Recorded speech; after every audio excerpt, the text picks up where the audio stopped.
The science of emotional control is a relatively new field and it is growing quickly.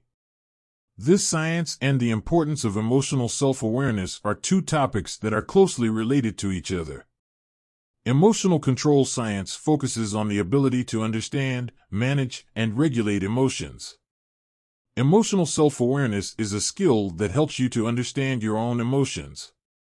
It can help you do things like identifying what triggers certain feelings in yourself or others, or what your feelings are telling you about yourself or the world around you. Emotional self-awareness is the understanding of one's emotions and how they affect one's thoughts and behaviors. It is a critical skill for mental health, emotional intelligence, and empathy.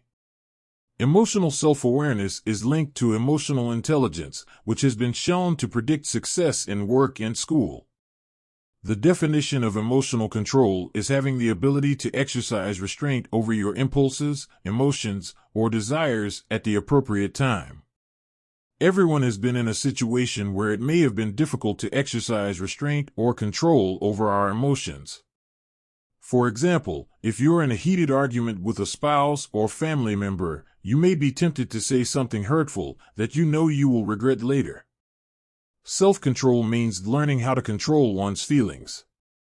When it comes to self-control over emotions, having the ability to control your emotions in the face of painful or dangerous circumstances is critical to maintaining healthy relationships. This skill can be learned and practiced by anyone who wants to learn how to be more confident in their own emotional intelligence. What are some ways to practice emotional control? If you want to become more confident in your own emotional intelligence, try these simple steps. 1. Learn to recognize your own emotions. This is a very important step because it allows you to identify your own emotions and make changes accordingly. If you don't know where to start, then ask yourself, what am I feeling right now? If you're not sure, ask yourself, what am I feeling like? How can I change my behavior? What can I do to help myself feel better? 2. Learn how to manage them effectively and safely. When you have an emotional outburst, it's best to let the emotion go and let it flow. If you are angry or upset, take time to calm down and think about why it happened. If you are sad or depressed, try to find a way out of it. When you are angry or upset, try to calm down by saying something like, "I'm sorry for being angry." This is a good way to get your anger out of your system.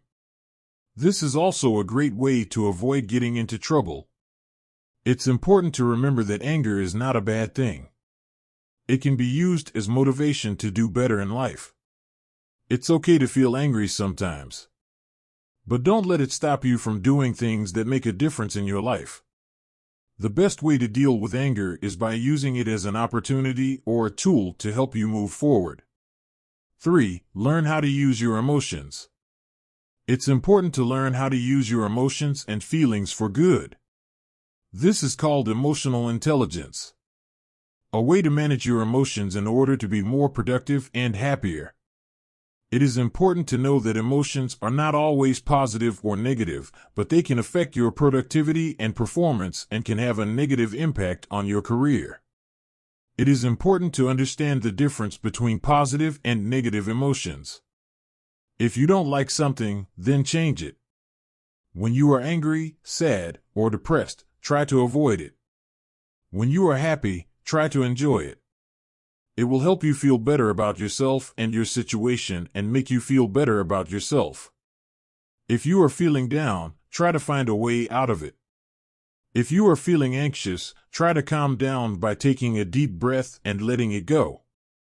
If you are feeling stressed, try to relax by breathing deeply and slowly. It is important to remember that emotions are temporary. They don't last forever. They may take time to heal, but eventually, they will disappear. You cannot change them. You can only change your attitude towards them.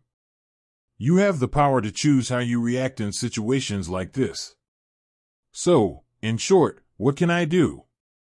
First of all, stop trying to control everything around you and start focusing on yourself and your own feelings instead.